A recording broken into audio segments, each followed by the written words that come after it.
Почитуван председателе, почитувани колеги пратеници, почитувана јавност, денес пред нас го имаме законот за декриминализација на канабисот во рекреативни цели.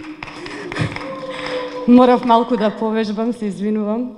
Меѓутоа, убедена сум дека ова наскоро ќе се случи во Собранието на Република Македонија. Како што ме представи Ивана, јас сум пратеник во Собрание од Либерално-демократската партија. И она што ние се застапуваме овде во Македонија како либерални вредности, некаде на запад веќе сосема мејнстрим, но не и се. Еве денеска сме тука да проговориме за некои темелни вредности кои се однесуваат на либерализмот во контекст на нашава тема декриминализација на канабисот за рекреативни цели. Постојат некои темелни вредности за кои што ние се застапуваме, како што се слобода, човекови права, понатаму толеранција, либерална економија и така натаму. Кога зборуваме за слобода, пред се мислам на слободата на избор.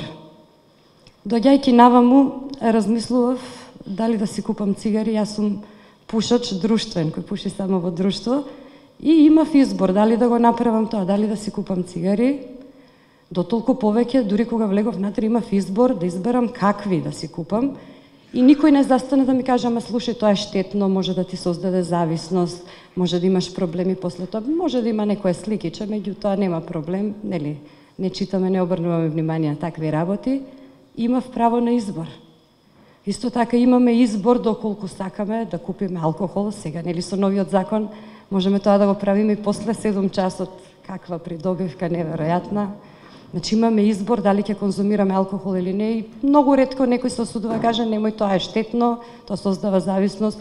Можеме да конзумираме исто така после напорниот ден или после некои тешки моменти, седативи, диазепамоте, нели, еден од нашите заштитни знаци. И повторно никој нема да каже, ама знаеш, немој, тоа е штетно. Сега, доколку јас сакам да конзумирам канабис во рекреативни цели, ризикувам. Тука имаме огромен ризик. Ризикувам да бидам криминалец. Бидејќи тоа е криминална активност, се уште.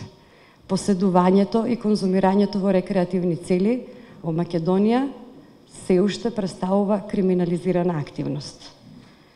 Знаете, слободата на изборот е неприкосновено човеково право. Човековите права ниту некој може да ни ги даде или одземе, тие ни следуваат со самото раѓање, ниту се продаваат, ниту се купуваат.